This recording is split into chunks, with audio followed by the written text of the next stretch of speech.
Assalamualaikum semuanya. Semoga kalian semua dalam keadaan sehat dan dilancarkan rezekinya.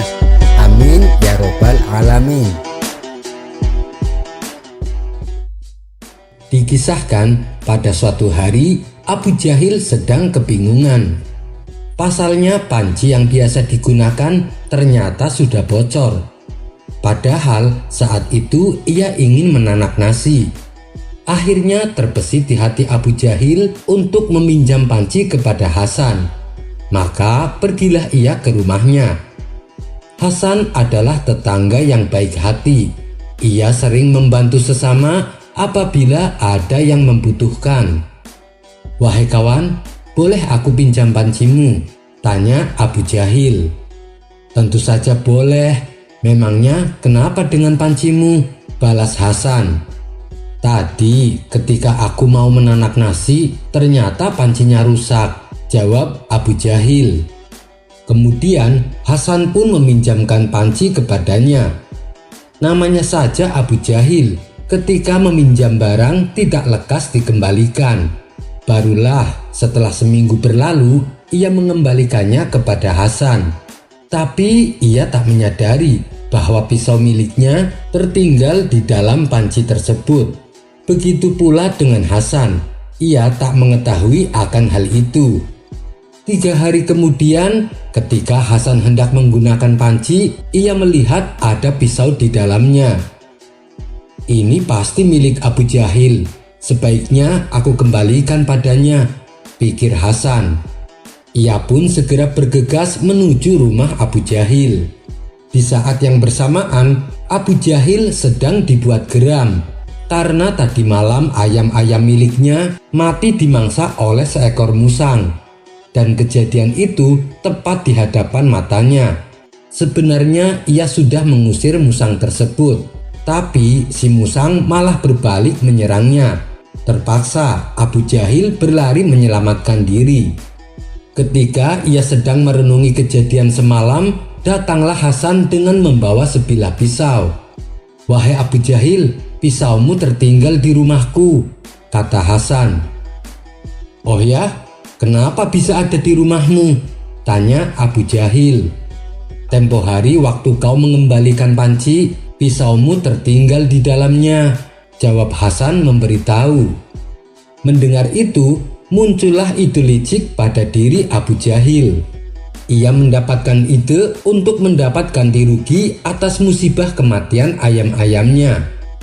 "Gara-gara kamu, ayam-ayamku dimangsa musang," bentak Abu Jahil. Hal ini tentu saja membuat Hasan heran. Bukannya berterima kasih, tapi Abu Jahil malah memarahinya. "Maksudmu apa, Abu Jahil? Kenapa kau menyalahkanku?" tanya Hasan tak mengerti. "Tadi malam seekor musang memangsa ayam-ayamku. Andai saja pisaunya segera kau kembalikan, musang itu pasti bisa kubunuh dan aku tidak akan kehilangan ayam-ayamku." Hasan pun semakin bertambah bingung mendengar cerita aneh Abu Jahil. Lagi pula dia sendiri yang salah. Dia sendiri yang menaruh pisau di dalam panci. Kemudian Hasan mencoba membela diri. "Tapi aku baru mengetahuinya tadi siang, Abu Jahil, kalau pisaumu ada di dalam panci," kata Hasan menjelaskan. "Aku tidak mau tahu, pokoknya kau harus bertanggung jawab akibat keteledoranmu. Kau harus mengganti semua ayam-ayamku yang telah mati," balas Abu Jahil. Hasan yang takut dengan Abu Jahil memilih untuk menuruti permintaannya. Ia pun memberikan sejumlah uang sebagai ganti rugi kepada Abu Jahil. Selepas Hasan pergi, Abu Jahil merasa senang karena ia mendapatkan uang pengganti atas ayam-ayamnya yang mati dimakan musang. Pada keesokan harinya, datanglah Abu Nawas ke rumah Hasan. Ia juga punya keperluan untuk meminjam panci miliknya. "Maaf Abu Nawas, aku tidak bisa," kata Hasan menolaknya. Mendengar itu Abu Nawas pun terkejut. "Kamu kenapa sekarang jadi pelit? Apa aku harus menyewanya agar kamu dapat duit?" tanya Abu Nawas. "Bukan, Bukan itu, tapi aku tak ingin kejadian kemarin akan terulang, jawab Hasan. Memangnya apa yang telah terjadi? Tanya Abu Nawas penasaran. Hasan pun kemudian menceritakan peristiwa antara dirinya dengan Abu Jahil. Oh, jadi karena itu. Kurang ajar Abu Jahil. Hasan, kau harus membalas perlakuannya, kata Abu Nawas. Aku tidak berani Abu Nawas, nanti yang ada malah dia menghajarku, balas Hasan. Jangan khawatir, aku akan membantumu. Orang seperti dia harus diberi pelajaran agar dia tidak berbuat sewenang-wenang kepada orang lemah sepertimu, tutur Abu Nawas. Lalu Abu Nawas menyusun sebuah rencana untuk membalas perlakuan Abu Jahil. Hasan, kalau kau ingin uangmu kembali, kau harus menuruti perkataanku, perintah Abu Nawas. Hasan pun menganggukkan kepala sebagai tanda setuju. Esok harinya Abu Nawas menyebarkan kabar bahwa Hasan tiba-tiba menjadi gila. Kabar ini pun dengan cepat menyebar ke seantero kota Baghdad. Beberapa warga yang kenal dengan Hasan merasa kasihan dengan yang dialaminya, dan sebagian dari mereka ada yang juga penasaran. Mereka pun bertanya kepada Abu Nawas apa yang menyebabkan Hasan menjadi gila. Lalu oleh Abu Nawas diberitahu bahwa semua itu dikarenakan ulah Abu Jahil. Sontak para penduduk yang mendengar menjadi geram dan menghujat Abu Jahil. Sehingga dalam waktu sehari nama Abu Jahil menjadi bahan perguncingan. Akhirnya kabar ini pun sampai juga ke telinga Abu Jahil. Mendengar itu Abu Jahil tidak terima dengan fitnahan yang beredar. Ia tidak terima karena Abu Nawas telah mencemarkan nama baiknya. Kemudian Abu Jahil mengadu kepada Tuan Hakim. Dia menuntut Abu Nawas agar dipenjara dan membayar ganti rugi kepadanya karena nama baiknya telah dicemar. Maka dipanggillah Abu Nawas ke ruang sidang. Singkat cerita, datanglah Abu Nawas memenuhi panggilan Tuan Hakim. Wahai Abu Nawas, apa benar kau menyebarkan berita bahwa Hasan menjadi gila gara-gara Abu Jahil? Tanya Tuan Hakim. Benar yang mulia, jawab Abu Nawas. Abu Jahil yang tidak terima meminta Abu Nawas untuk menunjukkan buktinya. Mana buktinya kalau Hasan telah gila? Kata Abu Jahil. Baik, akan aku buktikan, sahut Abu Nawas. Ia pun segera mengundang Hasan untuk memasuki ruangan sidang. Di situ Hasan bertingkah seolah-olah menjadi orang gila. Ini buktinya yang mulia, Hasan telah gila gara-gara Abu Jahil, jelas Abu Nawas. Kau jangan fitnah Abu Nawas, bisa saja dia pura-pura gila dan aku tidak merasa melakukan itu, protes Abu Jahil. Keduanya pun bertengkar hebat dan tidak ada yang mau mengalah. Guna meredam situasi, Tuan Hakim menyuruh mereka untuk berhenti. Diam kalian, ini bukan pasar, ini adalah ruang sidang. Saya harap kalian berdua mau menghormatinya, bentak Tuan Hakim. Baiklah Abu Nawas, sekarang beritahu aku, kesalahan apa yang diperbuat Abu Jahil sehingga membuat Hasan menjadi gila? Tanya Tuan Hakim melanjutkan. Begini yang mulia, seminggu yang lalu Abu Jahil meminjam panci kepada Hasan, tapi ia tak segera mengembalikannya. Akibatnya selama beberapa hari Hasan tidak bisa menanak nasi. Terpaksa dia hanya makan dedaunan. Itulah yang menyebabkan Hasan menjadi gila, terang Abu Nawas. Mendengar cerita yang tak masuk akal, Abu Jahil pun tertawa terpingkal-pingkal. Yang mulia dengar sendiri kan, Abu Nawas hanya mengada-ada. Apa hubungannya panci dengan penyakit gila? Kalaupun tidak ada panci, dia kan bisa memakai kuali. Lagian mana ada orang tidak makan nasi bisa menjadi gila, ejek Abu Jahil. Yang mulia, saya minta Abu Nawas segera dihukum saja. dan membayar ganti rugi kepadaku karena dia telah mencemarkan nama baikku, tuntut Abu Jahil.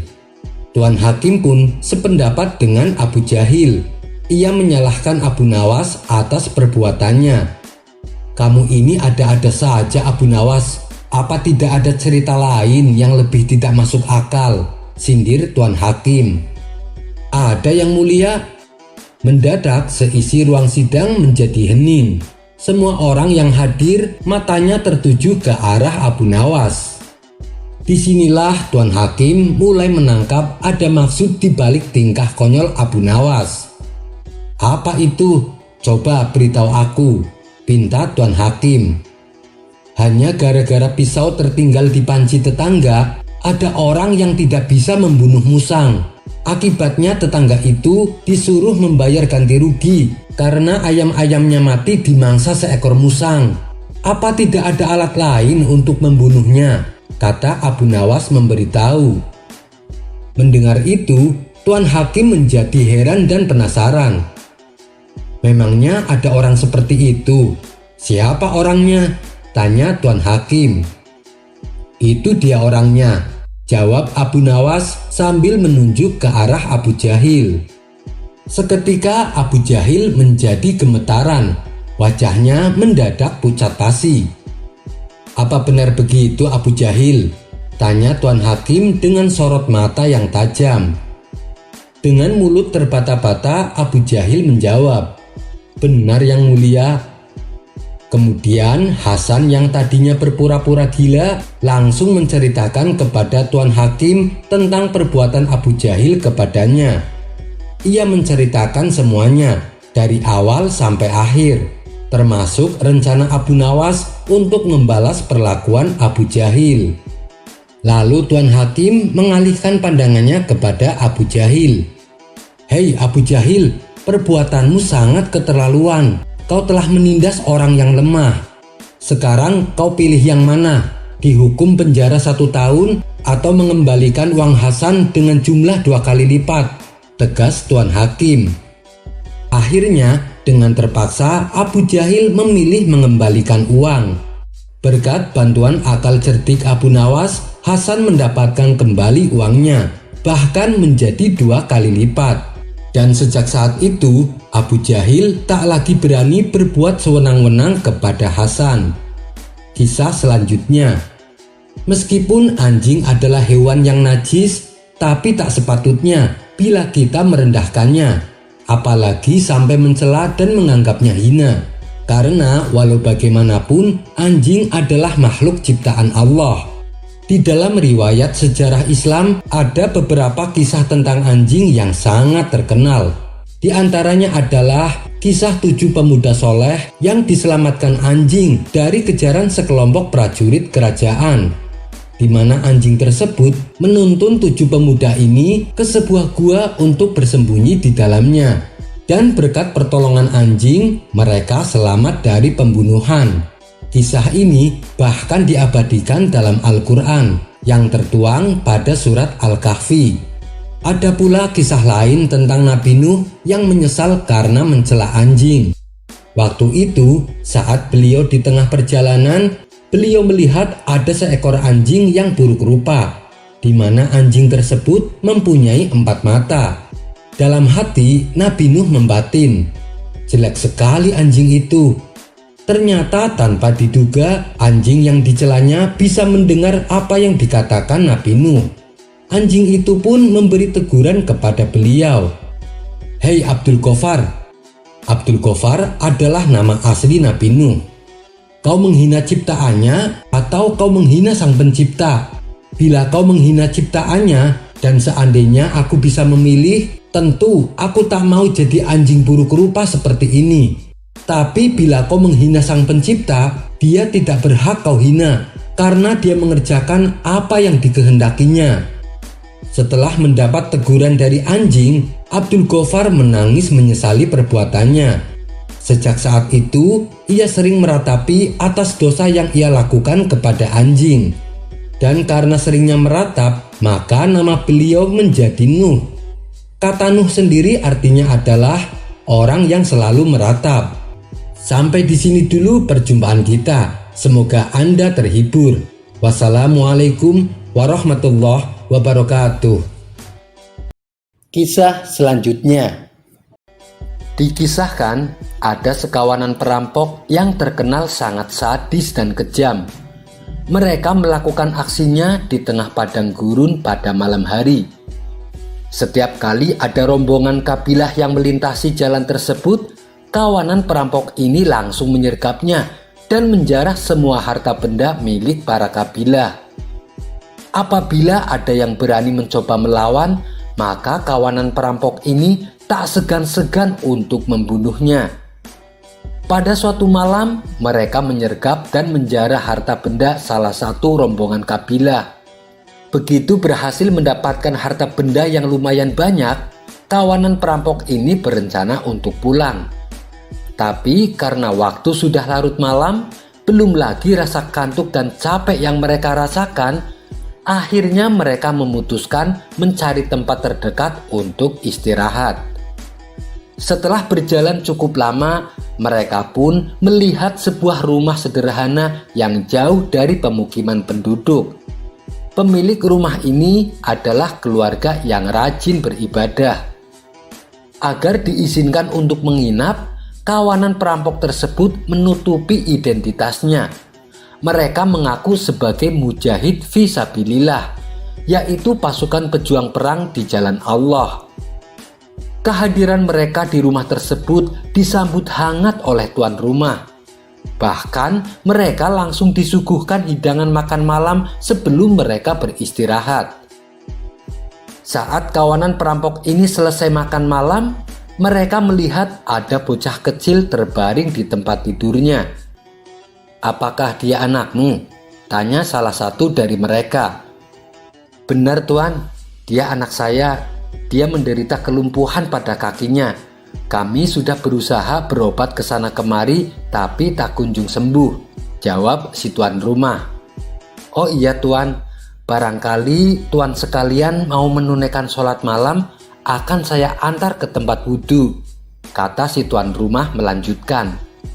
Tak ingin identitasnya terbongkar, kawanan perampok ini terpaksa berwudhu dan melakukan sholat malam, layaknya seperti yang dilakukan oleh pejuang fisabilillah. Si tuan rumah ini bukan hanya rajin ibadah, tapi ia juga selalu berprasangka baik kepada siapapun. Ia sama sekali tidak menaruh curiga bila tamunya adalah kawanan perampok. Ia percaya kalau tamunya yang datang adalah pejuang fisabilillah. Bahkan bekas sisa air wudhu yang dipakai oleh para perampok, ia kumpulkan di sebuah wadah dengan mengharap keberkahan dari mereka. Lalu air tersebut ia basuhkan di kedua kaki anaknya yang sedang menderita kelumpuhan. Setelah menjelang pagi hari, kawanan perampok tersebut pamit pulang kepada si tuan rumah. Singkat cerita, beberapa hari kemudian, kawanan perampok ini kembali melakukan aksinya. Mereka menyergap dan merampok rombongan kabilah yang sedang melintas di tengah padang gurun saat malam hari. Begitu selesai dengan aksinya, sebelum pulang mereka kembali mendatangi rumah yang tempo hari digunakan mereka untuk menginap. Setelah sampai di depan rumah, ketua perampok mengetuk pintunya dan mengucapkan salam. Lalu terdengar suara jawaban salam dari dalam rumah. "Siapa di luar?" tanyanya kemudian. "Kami rombongan pejuang fisabilillah yang tempo hari numpang menginap," jawab ketua perampok. Pintu rumah pun segera dibuka oleh anaknya. Kawanan perampok ini heran dan kaget. Bukankah anak kecil ini yang katanya lumpuh? Kenapa sekarang tiba-tiba bisa berjalan? Belum hilang rasa herannya, tuan rumah dan anaknya langsung mengajak salaman dan menciumi tangan para perampok ini satu persatu. Ketua perampok kemudian bertanya kepada si tuan rumah, "Bukankah kaki anakmu lumpuh? Kenapa sekarang tiba-tiba bisa berjalan?" Dengan wajah tersenyum penuh hormat, si tuan rumah menjawab, "Ini semua berkat pertolongan Allah melalui keberkahan tuan-tuan semua. tuan semua adalah pejuang fisabilillah. Tentunya tuan semua adalah orang-orang yang mulia. Air bekas wudhu yang dipakai tuan tempo hari saya basuhkan di kedua kaki anak saya. Alhamdulillah, berkat pertolongan Allah melalui berkah tuan-tuan semua, kaki anak saya seketika sembuh total, kata si tuan rumah menjelaskan. Mendengar penuturan tersebut, para kawanan perampok ini bertambah kaget. Mereka pun langsung menangis dan terharu. Maafkan kami, sebenarnya kami bukanlah pejuang fisabilillah. Kami adalah perampok yang dikenal kejam dan sadis. Mulai saat ini kami akan bertaubat. Kami akan tinggalkan semua perbuatan buruk kami, kata ketua perampok sambil menangis sesenggukan. Atas kejadian itu, mereka akhirnya menjadi pejuang perang fisabilillah sungguhan hingga ajal menjemput mereka. Sifat berprasangka baik yang diterapkan oleh si tuan rumah ini bukan hanya bermanfaat bagi dirinya, tapi juga bermanfaat bagi orang lain. Anaknya bisa sembuh dari kelumpuhan lantaran ia berprasangka baik kepada si perampok. Dan perampok tersebut menjadi bertobat karena sifat berprasangka baik yang selalu diterapkan oleh si tuan rumah. Kisah ini mengandung hikmah bahwa dengan selalu berprasangka baik bukan hanya bermanfaat atau menguntungkan bagi diri kita sendiri, akan tetapi juga bermanfaat bagi orang lain. Kisah ini diriwayatkan oleh Syekh Ahmad Syihabuddin bin Salamah Al-Qalyubi dalam kitabnya yang berjudul An-Nawadir. Wallahu a'lam bishawab. Sekian dulu perjumpaan kita kali ini. Sampai bertemu lagi di kisah selanjutnya. Terima kasih yang sudah subscribe dan setia menonton channel ini. Kisah selanjutnya. Lama sudah Abu Nawas tidak bertemu Baginda Raja. Ia sangat merindukan kebersamaan dengan rajanya itu. Biasanya dalam 1 bulan ia sampai 4 kali dipanggil ke istana untuk menemani sang raja ngobrol bersama. Namun sudah hampir setengah tahun berjalan, Baginda Raja belum juga memanggilnya. Hingga terbesit dalam benak Abu Nawas kalau Baginda Raja sudah melupakan dirinya. Sebenarnya Abu Nawas bisa saja langsung datang ke istana untuk menemui rajanya. Sebab ia salah satu orang yang diberi keistimewaan khusus oleh raja, bisa keluar masuk istana kapan saja. Namun kalau ia menemuinya tanpa ada kepentingan, ia khawatir para menteri kerajaan akan berprasangka buruk kepadanya. Karena yang sudah-sudah banyak menteri yang iri dengan kedekatan Baginda Raja dan Abu Nawas. Bahkan sampai pernah ada yang mencoba memfitnah dirinya. Abu Nawas tak ingin hal itu terulang kembali. Sepertinya aku harus cari cara supaya bisa bertemu Baginda Raja, pikir Abu Nawas yang sedang termenung di depan rumahnya. Tidak lama kemudian muncullah ide cemerlang di kepalanya. Senyuman di wajah Abu Nawas kini mulai terlihat. Seketika itu Abu Nawas segera bergegas pergi menuju pasar. Setibanya di pasar, Abu Nawas mulai memasuki toko demi toko. Hampir semua toko yang dia masuki melongo menatap Abu Nawas, sebab ia hendak menjual sesuatu yang tidak wajar. Apakah toko ini menjual agama? Tanya Abu Nawas kepada pemilik toko. Tentu saja si pemilik toko heran dan menggelengkan kepalanya sebagai bentuk ekspresi kalau di toko tersebut tidak menjualnya. Kalau di sini tidak menjual agama, saya ingin menjual agama. Harganya cukup 1 dinar. Apakah kamu berminat? Tanya Abu Nawas kembali. Kamu sudah sinting ya Abu Nawas? Jawab si pemilik toko dengan geram. Lalu ia pun mengusir Abu Nawas. Abu Nawas selalu tersenyum manakala dia dikatain sinting dan diusir. Begitulah yang dilakukan Abu Nawas selama seharian. Ia menawarkan agamanya untuk dijual dari toko satu ke toko yang lain. Setelah semua toko di pasar telah dimasukinya, Kemudian ia berteriak di tengah-tengah pasar, "Agama, agama, ada yang mau beli agama?" Akibatnya siang itu pasar menjadi geger.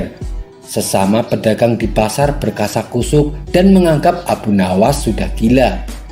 Banyak juga yang menuduhnya sudah jadi ateis, yaitu suatu ajaran yang tidak mempercayai adanya Tuhan. Karena undang-undang di negeri itu melarang ajaran ateis, maka orang-orang di pasar sepakat untuk menangkap Abu Nawas. Setelah Abu Nawas berhasil ditangkap, ia langsung diarak ke istana dengan kondisi tangannya yang terikat. Hampir saja ia menjadi bulan-bulanan warga. Ia nyaris akan dipukuli, namun salah satu warga langsung mencegahnya. Setibanya di istana kerajaan, Abu Nawas langsung diserahkan kepada prajurit penjaga pintu istana. Baginda Raja tentu saja kaget melihat Abu Nawas digiring massa dengan tangan terikat. Ketika para warga sudah membubarkan diri, Baginda Raja memerintahkan kepada para pengawal untuk membawakan Abu Nawas ke hadapannya. Maka dibawalah Abu Nawas ke ruang tengah istana untuk diinterogasi. "Kenapa mereka menangkapmu? Apakah kamu kedapatan mabuk lagi?" tanya Baginda Raja. "Ampun Paduka yang mulia, hamba sudah bertobat dari perbuatan tersebut. Hamba sudah tidak lagi menyentuh minuman haram," jawab Abu Nawas. "Lalu kenapa kamu ditangkap?" tanya Baginda Raja dengan heran. "Ampun Paduka yang mulia, mereka menangkap saya karena saya ingin menjual agama saya di pasar," jawab Abu Nawas. Baginda Raja sebenarnya juga kaget mendengar penuturan Abu Nawas, tapi dia pura-pura tenang karena Baginda Raja tahu betul watak daripada Abu Nawas. "Kalau kamu mau jual agamamu sendiri, kenapa mereka marah?" tanya Baginda Raja. "Jika saya menjual agama saya sendiri, mereka berpikir saya tak lagi punya agama Paduka. Jika saya tak lagi punya agama, mereka menyimpulkan saya tak bisa sholat lagi. Jika saya tak bisa sholat lagi, mereka menyimpulkan berarti saya tak punya Tuhan. Jika saya tidak punya Tuhan, mereka berpendapat kalau begitu saya ateis. Begitulah cara pengadilan jalanan berlangsung. Oleh sebab itulah saya ditangkap dan digiring ke istana," kata Abu Nawas menjelaskan. Baginda Raja tertegun mendengar penjelasan Abu Nawas. Diam-diam dia hampir membenarkan logika rakyatnya, tapi dia ingin mendengar sendiri apa jawaban Abu Nawas atas tuduhan orang-orang di pasar. Sebab Baginda Raja tahu kecerdikan Abu Nawas, makanya Baginda penasaran ingin tahu jawabannya. "Begini Abu Nawas, saya mencoba pahami jalan pikiran orang-orang di pasar. Jika kamu tak punya agama lagi karena sudah dijual, bagaimana cara kamu menyembah Tuhan?" tanya Baginda Raja. "Ya, saya tinggal masuk ke masjid lalu menunaikan sholat," jawab Abu Nawas enteng. "Loh, kok dengan cara sholat? Kok di masjid? Bukankah itu cara orang Islam beribadah? Berarti kamu masih punya agama Abu Nawas. Padahal kamu sendiri sudah menjual agamamu," sanggah Baginda Raja. "Kalau begitu, bolehkah saya balik bertanya Paduka yang mulia? Menurut Paduka, apa sih sebenarnya agama itu?" tanya Abu Nawas. Baginda Raja kemudian menjawab bahwa agama adalah seperangkat ajaran yang datang dari langit, yang mengajarkan seluruh umat manusia untuk selalu berbuat baik. Mengganggu orang lain sekecil apapun adalah perbuatan tidak baik. Jika setiap orang beragama berbuat baik, maka tatanan hidup bersama umat manusia akan baik dengan sendirinya. Karena tak seorang pun merasa terganggu dengan kehadiran orang lain akibat ajaran agama yang dijalankannya. Baginda Raja mencontohkan rukun Islam, mulai dari syahadat, sholat, puasa, zakat, sampai ibadah haji, semuanya ditujukan untuk kebaikan manusia. Tujuan sholat adalah mencegah pelakunya dari perbuatan mungkar. Jika ada orang sholat tapi tingkah lakunya merugikan orang lain, sholat yang dia lakukan perlu dipertanyakan. Begitu pula dengan puasa. Puasa membuat kita agar kita berempati pada kaum miskin. Sedangkan zakat sendiri sudah pasti kita salurkan untuk memberdayakan fakir miskin. Bahkan predikat haji mabrur berarti haji yang penuh dengan kebaikan sosial. Jadi begini Abu Nawas, orang beragama sesungguhnya orang yang selalu melahirkan kebaikan untuk orang lain. Terlebih dalam ajaran agama Islam, kita dilarang memutuskan silaturahmi dengan orang baik, apalagi terhadap sesama muslim. Setelah Baginda Raja menjelaskan panjang lebar, Abu Nawas tersenyum penuh bahagia. Kalau boleh tahu, apa ancamannya bila memutuskan silaturahmi sesama saudara Islam? Tanya Abu Nawas. Orang yang memutuskan silaturahmi sesama saudara Islam tidak akan diterima amal ibadahnya, dan rahmat Allah tidak akan turun kepada orang yang memutuskan silaturahmi. Jawab Baginda Raja semangat. Itulah tujuan saya kemari Paduka Yang Mulia. Saya sengaja membiarkan warga menangkap saya, supaya saya bisa bertemu dengan Baginda. Dengan begitu, saya tetap bisa menjaga silaturahmi dengan Baginda. Karena saya tidak ingin amal ibadah saya tertolak, dan saya tidak ingin Allah berhenti memberikan rahmat kepada saya, balas Abu Nawas. Sejenak Baginda Raja terdiam. Ia mulai merenungi kata-kata Abu Nawas, dan ia pun mulai menyadari atas kekhilafannya. Maafkan saya Abu Nawas, saya tahu sudah lama saya tidak mengundangmu ke istana. Terima kasih sudah mengingatkanku ya Abu Nawas, ujar Baginda Raja. Oh iya Abu Nawas, ngomong-ngomong, apakah kamu masih berniat menjual agamamu? Tanya Baginda Raja. Jualan agama ya?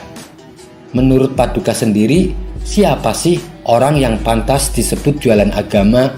Ucap Abu Nawas balik bertanya. Kalau menurut saya, orang yang pantas disebut jualan agama, orang yang memanfaatkan agama untuk kepentingan pribadinya, jawab Baginda Raja. Dengan sigap Abu Nawas berkata, tepat sekali Paduka Yang Mulia. Seperti halnya pejabat-pejabat kerajaan, ketika ingin dipilih mendadak bersorban, mendadak masjid-masjid dikunjungi dan sholat berjamaah dengan warga, dan dia juga mengumbar banyak janji. Semua itu mereka lakukan hanya untuk mencari simpati agar mendapat dukungan dari orang-orang Islam. Tapi setelah menjabat, mereka lupa dengan semua itu. Banyak janji-janji yang diingkari. Bahkan tidak sedikit yang malah tertangkap karena korupsi. Bukankah itu yang namanya jualan agama? Penjelasan Abu Nawas membuat Raja berdecak kagum. Baiklah Abu Nawas, hari ini saya mendapat banyak pelajaran darimu, puji Baginda Raja. Kemudian Baginda Raja mengantarkan Abu Nawas keluar istana. Tak lama kemudian ia mendengar Abu Nawas kembali berteriak, agama, agama, dijual murah. Siapa yang mau beli agama? Hanya 1 dinar saja. Mendengar itu Baginda Raja hanya menggeleng-gelengkan kepalanya. Dasar Abu Nawas. Sekian dulu perjumpaan kita kali ini. Sampai bertemu lagi di kisah selanjutnya. Terima kasih yang sudah subscribe dan setia menonton channel ini. Wassalamualaikum warahmatullahi wabarakatuh.